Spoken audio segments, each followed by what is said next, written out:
So today I'm going to be doing my Dashcam install. I've already started actually and give it a bit of a rundown, but this is my car and I'm just gonna do a little bit of a view. It's just a regular car. You can't really see the camera. You can probably see the silver rim right in the top corner. You can't really see a great deal. Yeah, that's the camera. So it sits pretty nicely, just hides behind the dash. Well, behind the interior mirror. And if I just get in, you can barely really see it. So I've already done a pretty good job with the wires, I say. Basically, you see where the just catch my breath. See where the wire just goes into the headliner there? I don't know whether you can see it too well. If I let it focus. Don't know, it doesn't seem to like those dots. Won't focus on them. But yeah, basically, I just tucked it into the headliner. Once you get part of it tucked in, it's actually pretty easy. I still need to mess with the wire a little bit because it's not quite as well concealed. Because I don't know if you can see that. Probably not. I can't even see the camera, I'm just guessing. But it's still a little bit stuck out. And then I've took it round here and round into here. Under this cover here, which is on the arch of the door. Yeah, turn the light on in the car. Maybe if I open the door, you'll be able to see a bit better. Yeah, that's a little bit better. So, and it goes under there. I don't know whether you can see. It's a little dark. I chose the wrong time to do this video.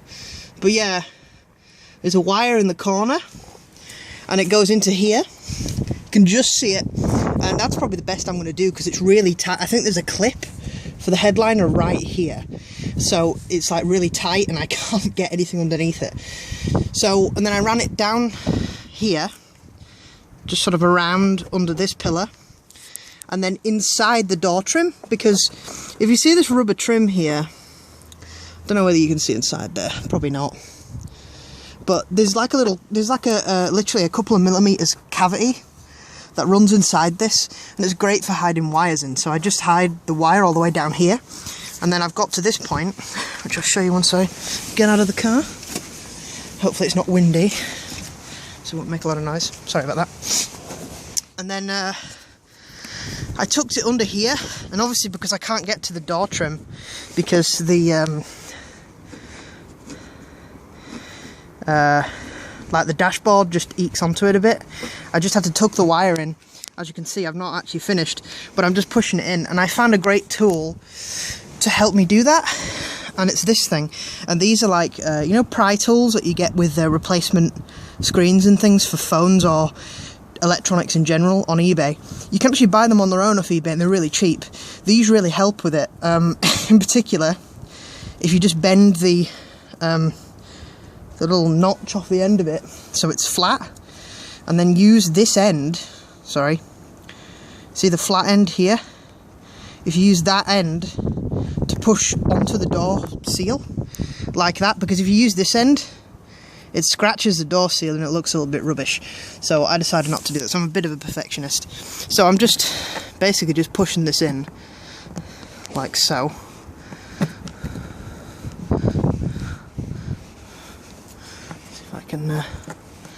It's getting a little bit tougher. There you go. Once it clicks behind this panel, it's pretty easy to get in because you can just push the rest of it in. But the wire's pretty stiff, so God knows how I'm going to get this out. Should pull out, but I'm supposed to be gentle when I send this car back because it is a lease. So, but it's my car for now, so fuck it. Anyway, there's the fuse box, and I'm just going to wire it in here. Now I need to work out pretty much which fuse is for the rear washer, and then I'm going to piggyback it off that, and then I get the wire and it's going to go underneath the dash here. Like I said, you can't really see that too well, but it will basically go around and under the dash under here, like so. And I've got an adapter which I'll show you, and I bought this off eBay. And it's great. It's a 12 volt adapter, and it has its own fuse and everything. And obviously that's a live end, and that's the neutral, so you earth that to a panel screw somewhere, and there's one right here in the fuse box, just above the diagnostic port here, if you see that. Or there's even one there if I can fit it, but I don't know whether I will be able to, just there. But here, in particular, is where I'm going to like connect it to. And that's it, really. It's getting kind of windy and I'm losing light rapidly, so I'm going to have to be quick. But yeah, it's gone a bit smoother than I thought it was going to be. Hiding the wire has turned out to be the easiest bit. The wiring it in is difficult because I don't actually know where to conceal this. I have a little cubby hole, and if I had more light, I would show you guys. I was thinking about getting a torch, just so I could show you, but I don't have one with me, so... but yeah, I might need one soon anyway, to be honest, because it's getting pretty dark. But yeah, I just want to wire this up, and I need to work out which fuse is which. And then once I've done that, should be pretty easy. But yeah, that's the adapter for it. It comes with a basic. It's got a little muddy off the floor mat, but it should be fine. Just a normal 12-volt car adapter. And it's really thin, so it's not going to be too difficult to hide anywhere. It's a pretty small one, so it's okay. So I'm going to find somewhere to put that, but it shouldn't be too difficult. So yeah, I found hiding the wire is probably the easiest bit. And then what I'm going to do is I'm just going to to find somewhere to hide this thing. I think I found somewhere already, actually, but I'm going to have to find out once I've actually connected this thing. And I have some wire, like some wire clips to clip things nicely to the bottom of the dashboard so it doesn't hang down while I'm driving, because, I mean, that could be pretty dangerous, right? So, anyway, see how things get on. Okay, so I've been rained off. So I've had to just get in the car quick and sit in here because it, like, started storming up. So I've got the car on, and I found out which is the fuse for the fuse box, by the way. See the fuse second from the end? The red one, second from the end of the smaller fuses, the 10 on its own, just here. You can see it? That one. The one in the centre of the screen right now. That is the rear washer on a Skoda Fabia, so I've just read in the manual. So I got the light on the camera now too, so you can see. So what I'm going to do is I'm just gonna put the fuse around that, and then well, wrap the wire around it, as it says in many forums I've read, and it should be okay as far as I can tell. And then earth the adapter to that screw there, which this one up. You can probably see it now, actually. This is a good time to film. So. If you see it there, I can't really because I'm sat in the car, so it's a little bit difficult. You can see it just in the top corner here. The purple thing, by the way, is a diagnostic port, but the that screw there, now it's in focus, is where I'm going to earth it to. Okay, now my camera's started filming again. Sorry about that. Don't know what's going on. I need to get a better one. But anyway, so here it is. Basically, what I need to do is, I might use my other camera actually now I've fixed it, the Fine Pics, but anyway, so I was using this just for easy use. So yeah, this is, like I said, this is alive, so I'm just going to uncrimp this, and I'm going to show you underneath the dash when it stops raining, or I might do, because basically what's happened is it's got like a foot plate underneath, to stop you from kicking your feet up behind the dashboard, because obviously the fuse box and stuff is up there, so obviously you don't want to be kicking all the wires and dislodging them. So the idea is, basically, the foot plate is there, but there's a gap. Obviously you can shove wires and stuff behind it because there's gaps for the pedals and things. So I'm just going to shove it up there, and hopefully it's not going to move around too much. I know that's a bad plan, but if I fix the wires tightly, there shouldn't be moving around so much. So I'll see what happens. So I just got to mess around with the placement of the wires. I'm trying to do this without actually taking any panels off, because if I can show you, I said originally I was going to take this panel off on the side, just here, but you can probably see, I'm getting soaked now, but you can probably see, like, I tried to get it off with a screwdriver, and I wrapped cloth around it to try to stop it from damaging it, but like it was still like it was bending it at the edge like that. You can see it's a little bit like scuffed now.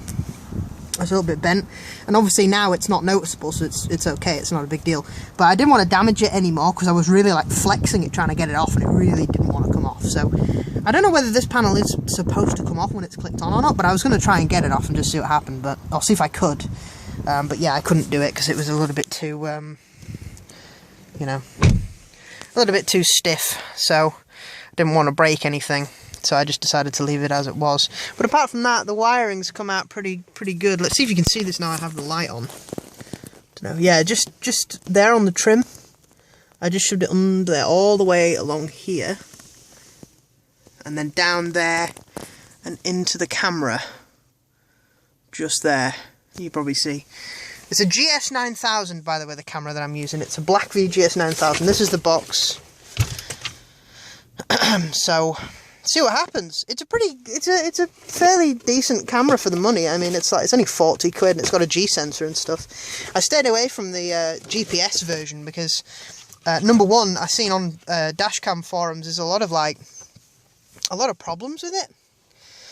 I'm not sure why, there just is. So there's a lot of problems with that particular model. And a lot of people complaining it crashes and stuff all the time and it doesn't connect the GPS sensor properly and it, you know, whatever else.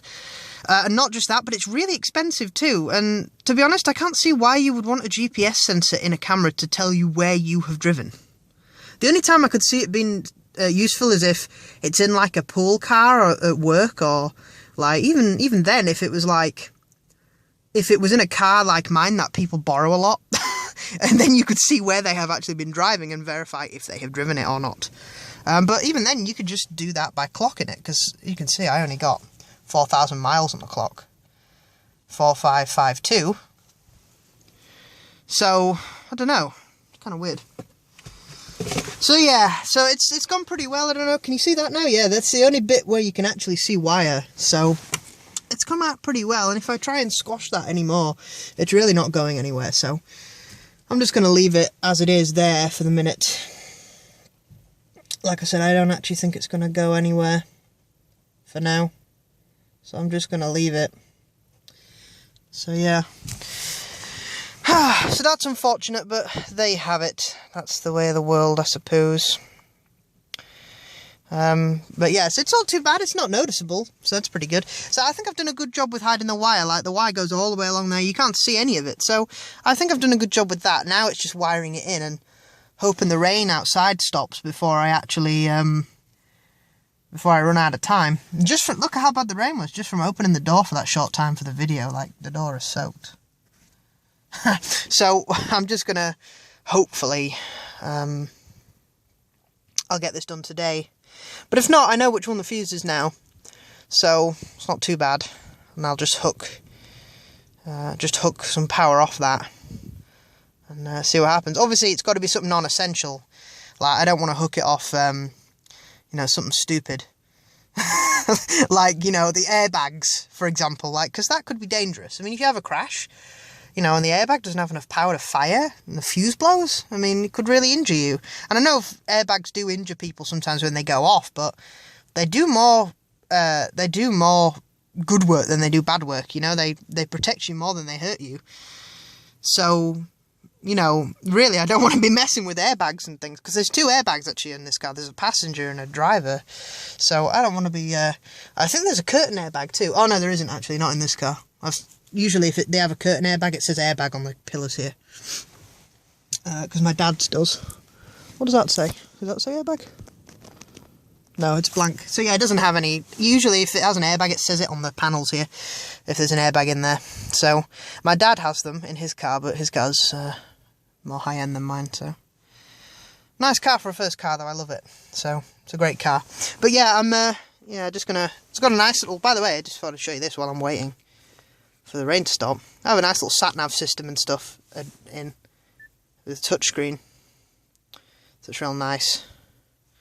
Thankfully, it's a very nondescript map there of where I live, so you can't really see it.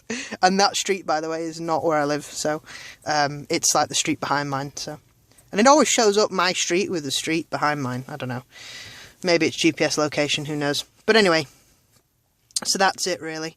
Oh, and it has Bluetooth audio too, but I have the sound turned down, but I'll show you anyway. So if I press media, yeah, there you can see I was listening to Daft Punk last on this phone.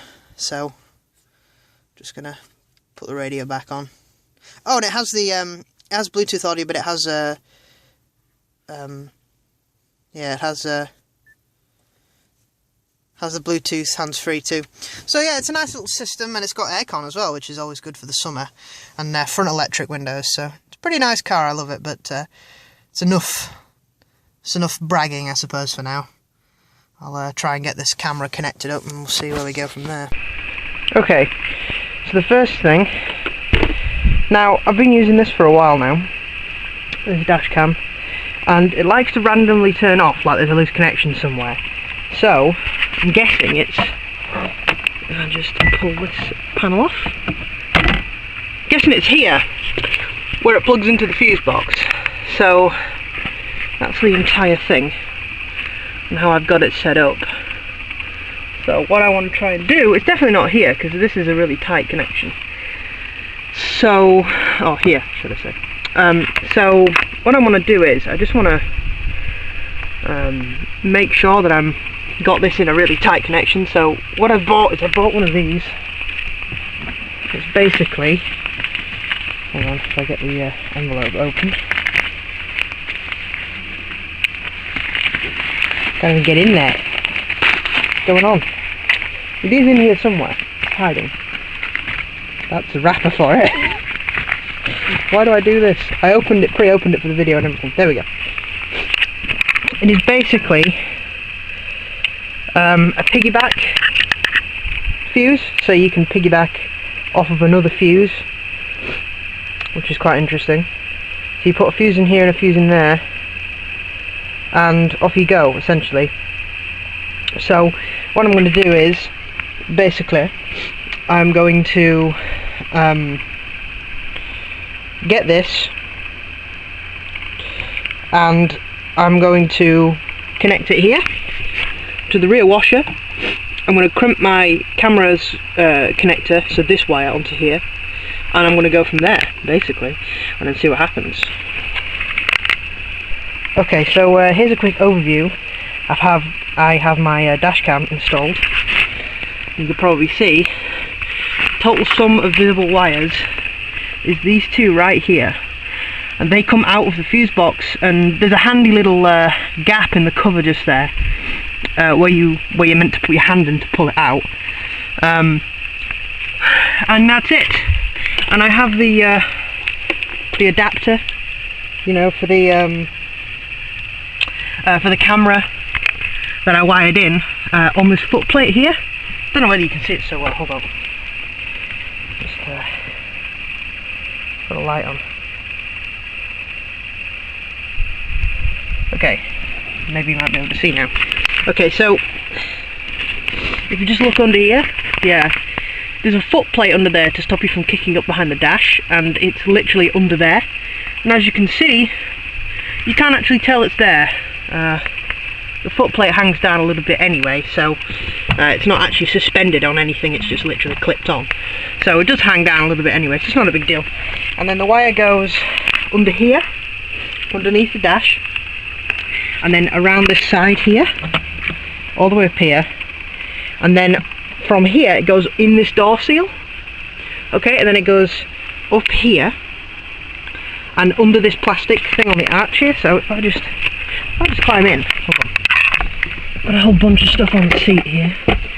Let's move it all. I didn't prepare for this video. It's kind of, you know, just decided to do it. So, once I get in. Okay, so then once it goes under this door seal, it goes under here. And then under here it goes round, and you can just see there, in the corner there's a wire, that's where it comes out. And then I can't clip this in under here, because I think, I'm not 100% sure, but I think there's some kind of clip which goes under that, like some clip that goes here, because for the life of me, I can't seem to shove anything sort of under here. So I think maybe the headliner is clipped onto the roof here. So the wire just has to stay like that. It's not too bad though because you can't really see it, so it's okay. So it goes under there. Once it's gone under there, goes all the way along here underneath the headliner. You just tuck it into the headliner, and then comes out here where it goes into here, which is the base for the camera. So what I'm about to do now is I'm about to go for a little test drive, and as you can see, when I put the key in the ignition, the camera starts up.